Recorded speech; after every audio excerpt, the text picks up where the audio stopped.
And welcome to this week's edition of the Reigns on the Cardinals podcast. Rob Reigns, Mike Reigns here, STLSportsPage.com. We apologize for some stuff we had going on last week that we didn't get to bring you an edition of our show, but it means we've got a lot to talk about tonight. There's plenty to talk about for sure, so glad to be here.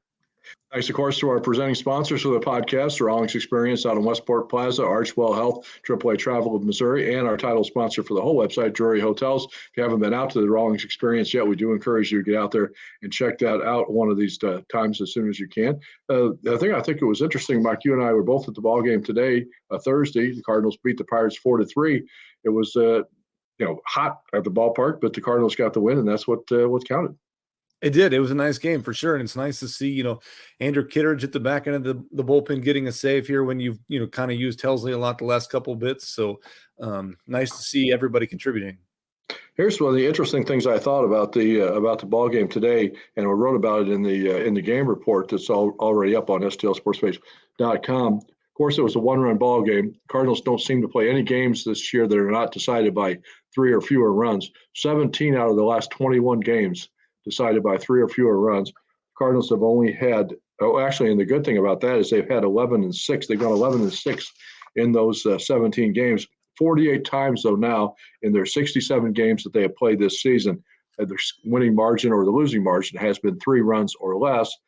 Only 7 times out of their 67 games have they had a game decided by more than 5 runs.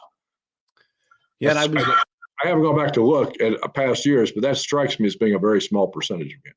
Very small. And I was just about to say, when you look at these last 2 series between the Rockies and the Pirates, you went 4-3, and it's always nice to be on the winning side of that. But all 3 losses here were 1-run games, and all of them were games that you could have and should have won probably. That's the frustrating part. You look at this and you're thinking, hey, we won the homestand, and that's the positive. But you also look at it and think those were 3 1-run games that we really could have done something there and really made a little bit bigger dent on the Brewers.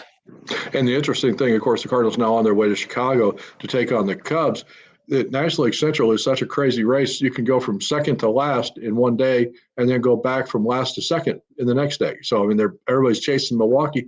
Cardinals 6.5 games behind Milwaukee as we speak, but they're half game. They're in second place, but a half game out of last place. So it's a crazy, well-balanced division. And I am, a fan of seeing more teams here with this new balanced schedule, but it's also kind of weird because this is the first time we've seen the Pirates this year. So the whole thing's kind of weird. But when you look at it, the Cardinals' record against the National League Central is pretty good. So they're doing what they need to do against the teams in their division. One of the things I think that was the positive about the homestand, we're going to get to a couple of them in a second, but Lance Lynn got the start on Thursday. I know he's disappointed in the fact that he had to come out of the game after 4 1/3 innings. It was interesting that Ali Marmol said after the game that you could make an argument for having left him in the ball game. He kind of had second thoughts about taking him out at the point that he did. John King gives up a 2-run single. The Pirates tie the game 3-3.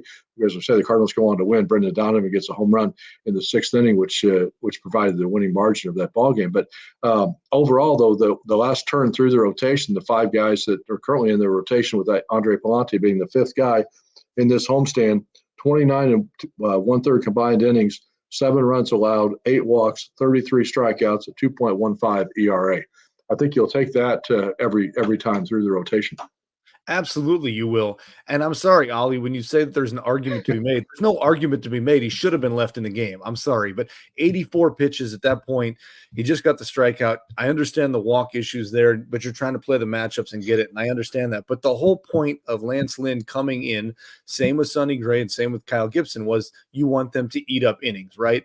And especially on a day when it's so hot, we don't need to go through the 8 pitchers that we did to work all these matchups. I feel like sometimes the analytics get a little bit played up too much, and it still came out to get the win today, but not after blowing the lead for Lance there at that point. And I know the bullpen has really been very effective this year, but you knew you didn't have Helsley today. And I'm just worried that those guys are going to get, overexposed a little bit at some point here. They use the same top 3 guys all the time. Romero did not pitch on Thursday, but he did use Kittredge. Helsley got the day off. Hopefully he'll be fresh going into Chicago, but they're riding those guys an awful lot. And they did get help the last couple of days when Sonny Gray got 7 innings and Michaels got 7 innings. So the bullpen got a little bit of a break in the first part of this homestand.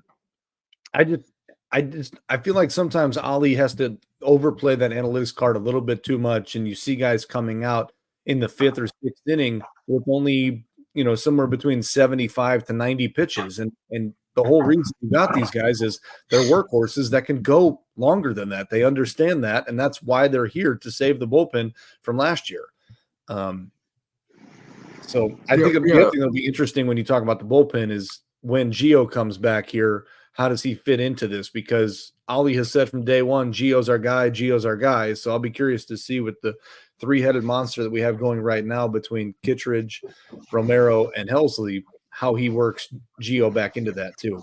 And not only Gio, but you're also going to have Riley O'Brien back soon. I think he's going to start a rehab assignment on Saturday in Springfield, so he might be a little bit behind Gio in terms of coming back. But he had a great spring training. Of course, he got hurt on opening day in Los Angeles, but I think he's a guy that could fit into those that late inning situation too. I mean, certainly with Fernandez and Liberatore, and kind of in those 6th, 7th inning roles that probably going to become very important as we go through the summer months here.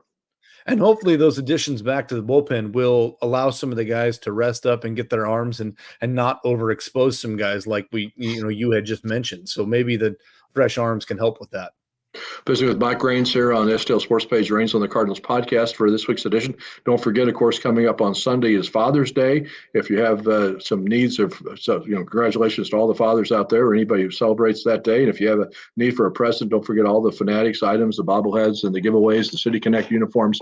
We have those all for sale here on STLSportsPage.com. So be sure you check those out. And you probably still have time to get a speedy delivery and get it here in time, or you could certainly put a note in a package and say your present's coming and we'll be here soon. So support the advertisers here on our website. You're supporting our small business. So we really appreciate everybody who helps us out that way. And of course, kind of keeps all of our content here for free here on the website.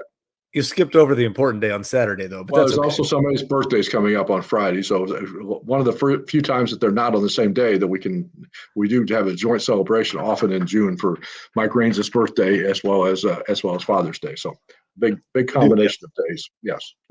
A couple other things about the game on Thursday that I want to mention before we move on to the upcoming series and the upcoming road trip. Paul Goldschmidt hit a home run. First time the Cardinals have hit a home run with a runner in scoring position since May the 20th. So they don't do that very often. But here's the stat that I think is kind of alarming, and it's kind of a situation that the Cardinals need to figure out, I think, if they're going to have to get this kind of situation where they're just kind of winning a game, losing a game, you're 2 under 500, you're maybe a game over 500. If they're going to get past that and kind of move up, the two guys to me who have to start doing something important with runners in scoring position, it's the guys who are batting 3rd and 4th on Thursday, and that's Goldschmidt and Nolan Gorman. After that home run, both those guys struck out with the runner on second base in the 5th inning. That left them for the year a combined 18 for 111 with runners in scoring position. That works out to a 162 average. That's not when that's the middle of your lineup, the middle of your big bats in the lineup. They're not getting those runs in, not just home runs. I mean, okay, they got 2 home runs, 1 apiece, but it's more important is the RBIs are getting the hits to get those runs in. Absolutely. We'll not get the job done, right? How many times do we sit here and say we got 1st and 2nd or we got bases loaded, nobody out, and we can't move anybody over, we can't get them down? And it's the question is it jumping at the wrong pitch? Is it not being prepared for the right pitch? Is it not playing small ball at some point and trying to drop down a bunt if it's just 1st and 2nd? I mean, I get it with Goldschmidt and Arenado, you're not going to have those guys bunt because you're looking for the home run there, but it is kind of alarming that those numbers are not coming through. And I think the other part of it too, as we saw in the game a couple of nights ago, is that the bench is still not getting the job done. I mean, there's really not a lot of options other than your starting lineup, and it comes in terms of making a defensive substitution or getting a pinch hitter off the bench that you think has a legitimate chance to get a hit.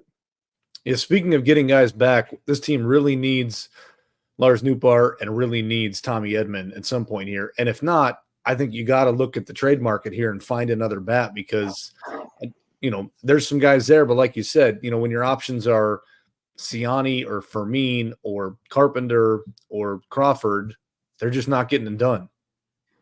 And I think the guy they're going to get back before they get any of those guys back is Wilson Contreras. he's chomping at the bit to come back, and it's just amazing how he has recovered from that broken arm. And he's, I know, hopeful that he could go out on a rehab assignment maybe as early as the middle of next week, and he thinks he's only going to need a handful of games to be ready to play. So it would not shock me if he's back by the end of this month, which would be a couple, at least 2, maybe 3 weeks ahead of schedule from what kind of the expectations were, optimistic expectations of how long he would be out after breaking that arm. And that would be a huge addition because Herrera has played well in his absence. You know, offensively, defensively, there's still some question marks because a lot of guys are stealing bases on him. But offensively, you know, gives you that option of using Herrera as a DH then, and you know, or is the bat off the bench too? Yeah, or is the bat off the bench? Yep. So that's important. So 2 guys that we need to single out too, which I thought had very good homestands for a couple different reasons, but encouraging to see. Mason Wynn, I thought, had a terrific homestand, both from a defensive standpoint as well as getting some key hits and really kind of thriving in that leadoff role. And I know that's something that you've been harping on, for a while, is that you'd like to see him not only against just against left-handed pitchers, but also being up there at the top of the lineup both ways. And they've done that the last few days, and I think the results kind of speak for themselves. I think they do for sure. I mean, look what happens, right? He gets on base, and to me, I think a triple is the most exciting play in baseball, in my opinion, right? Because you don't see a lot of them, and the guys are flying, and he's just so quick. And so to have somebody up there with that can happen. And then, like we've talked about, you hope that Goldschmidt and Gorman can start to come through and drive them home. But we can't say enough about how Mason played this year defensively. Great stop last night to end the game up the middle there too, you know. So I mean, every night there's a play that he's making that's incredible. And I think, and he has admitted this, one of the guys who's been encouraged to play better defense by watching how Mason Wynn has played is Nolan Arenado. I thought he also had a very good homestand, very good defensive series, especially starting against the Rockies, and then he, contributing some hits. Did not contribute offensively on Thursday, but I think he's probably at the best spot right now offensively and maybe even defensively as well that we've seen from him this season. Yeah, and Tuesday and Wednesday, back-to-back 2-hit games out of Arenado, so it's nice to see that happening, right? He's certainly turning the corner. He made the really nice diving catch the other day and then tagged third with it, so, you can start to see him relaxing a little bit and turning the corner, moving the right direction, which is a good sign of things to come for him. And I think even though he didn't get some of the hits he didn't get, he did kind of hit the ball hard. So you're also encouraged by that a little bit. The power's still not there, but as long as he's getting on base and hitting some hits and playing what he can do defensively, I think he's kind of coming up to where the Cardinals maybe not hope that he can get to, but at least kind of where he can contribute to help this ball club. I think we were all a little frustrated with his defensive play and his offense for the last month, right? And I think they were both kind of weighing on him a little bit. Now, as he's starting to hit, I think that's helping and it's relaxing him, and his defense is playing better out there too, A little bit of a scare in the 9th inning, or 8th inning, he got hit by a pitch. Actually called it a strike 3. It was a swinging. He said he swung and went around, but the ball still hit him. But he, did have X-rays after the game. They were negative. It's just a bruise. So we'll see how he feels when he gets to the ballpark at Wrigley Field on Friday, whether he's going to be in the lineup or not. But I would bet he's in the lineup playing against the Cubs. So, for sure. Big 4 games coming up too. And the other guy I think that played well this homestand is starting to turn it back around is Brendan Donovan too. Got the home run today. The Heat kind of helped carry that ball out a little bit. But he's starting to pick back up where he was, which they need as well too. Yeah, I think he's kind of been the victim of some bad luck too. I think he's getting some balls hard that didn't go out or didn't land in the right spot. Kind of the Burleson, has happened with Burleson sometimes in the past as well. So, again, and again, you got to, tip your hat to what he's done and how much he's made a big difference. You kind of hate to think, where they would be offensively if they hadn't got the contributions they've gotten from Burleson this year. Oh, absolutely. For sure. Been a big help. Do want to mention too that elsewhere on the website, in addition to the game reports that we have every night, I've got a new feature story up that we posted today, talking with Randy Flores, the Cardinal scouting director. The month draft is a month away from Saturday, July 14th, first round. Cardinals with the 7th pick in this year's draft, the highest but they have selected since 1998 when they picked J.D. Drew 5th overall. So it's a very important draft for the Cardinals, obviously, and got a chance to talk to Randy, the scouting director, the other day about kind of how his spring's gone. Some interesting couple of funny not funny to him at the time, but stories that happened to him with the travel involved with that job. So I encourage you to check out that story on the site if you haven't had a chance to read it yet. I think you'll be kind of entertained by some of the things that he had to go through. Yeah, I think this is a very important draft for this year's team, right? when you look at it, like you said, the 7th pick is the highest they've had in a while. And I think you kind of look at this team this year and you see the lack of options coming up from AAA. So it shows you how in desperate need they are to find a couple players that can be ready to go up to the big league here soon. So as we mentioned, the Cardinals and Cubs getting this next road trip started on Friday afternoon in Chicago, 3 straight day games in Chicago. The interesting thing to me with the scheduling and how it worked out today, the Cubs were playing in Tampa Bay. They started a little bit early. It was a 5:30 game, but the Cardinals were in Chicago and probably safely in their hotel room while the Cubs were still wrapping up their game in Tampa. So if there's a little bit of an edge tomorrow afternoon, we saw it with the Cardinals when the Cardinals went to Cincinnati after that Sunday night game, after the long rain delay, how tired they were for that afternoon ball game on Memorial Day. So if there's a little bit of an edge the Cardinals can gain by the travel advantage here, hopefully they'll be able to take advantage of that on Friday. Hopefully they can. 3 big games in the series for sure against the Cubs, and they got to put their best foot forward. As we mentioned, it's been a crazy race, too. I mean, all these teams are so closely bunched that I think it's a half a game now separate all 4 of those clubs other than the Brewers, the Reds, Pirates, Cubs, and Cardinals. So winning 2 out of 3 up there will be a really important. Kyle Gibson will get the start on Friday, and you could make the case that he's been the Cardinals' most consistent starter, I think. I mean, I think Gray's had some good games, and we've seen some other performances out of some of the other guys. But I think by and large, especially in terms of giving you the innings that you expect to get, Kyle has been the guy that they expected him to be and that they needed him to be. I don't know the last time that Kyle didn't pitch into the 6th inning, in any game here recently for sure. So he's been very consistent, very solid, and they're going to need that up there. I haven't seen the Cubs rotation to see who they're facing up yet against, but I know they got Mr. Imanaga on Saturday, and they didn't get Justin Steele. He pitched on Thursday night in Tampa, so they cut a break there. But Mr. Imanaga will not be a break. His game, the start he was supposed to have against the Cardinals here, got rained out, so he will miss that. They decided to skip him that rotation, but I think you're gonna see him on Saturday. And that'll be a tough game for sure. So it makes Friday's game and Sunday's game even that much more important to try to win, right? Because like you said, this National League Central is anybody's race right now. Yes, the Brewers are 6.5 up on us right now, but that's really not that much in the long-term plan. No.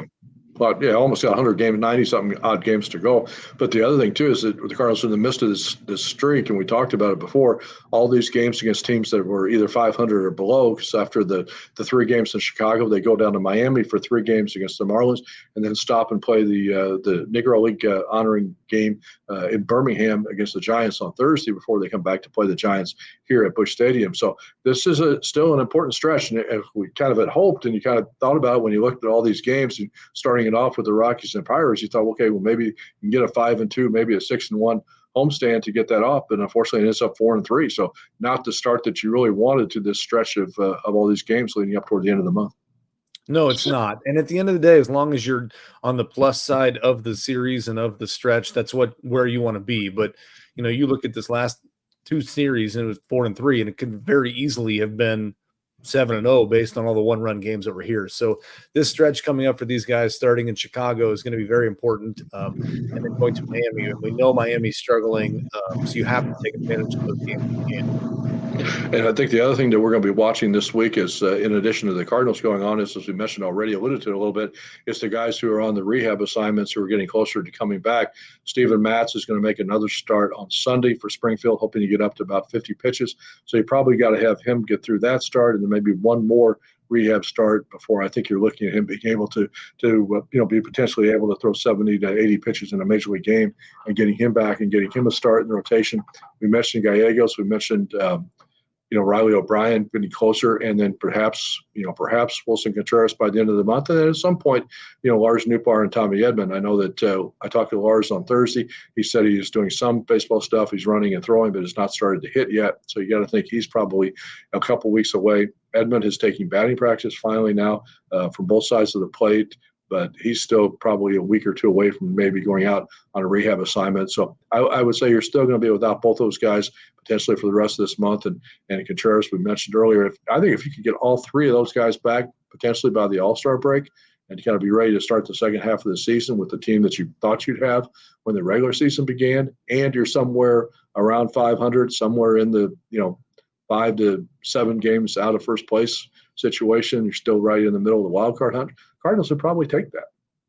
For sure. And I think this next month is, these next 4 weeks are probably a really important stretch because once you get back from the All-Star break, it's kind of time of like, okay, where are we at from a trade standpoint? What do we need to do with this team moving forward before the trade deadline, right? So this next month is a pretty strong, important 4 weeks here to figure out which side of this race is this team going to be on and where do they want to be from that trade deadline, right? And if they have a potential to actually be in the race for the division, or are they still going to be trying to get into a wild card situation? Because that impacts how much of a serious buyer versus seller you want to be.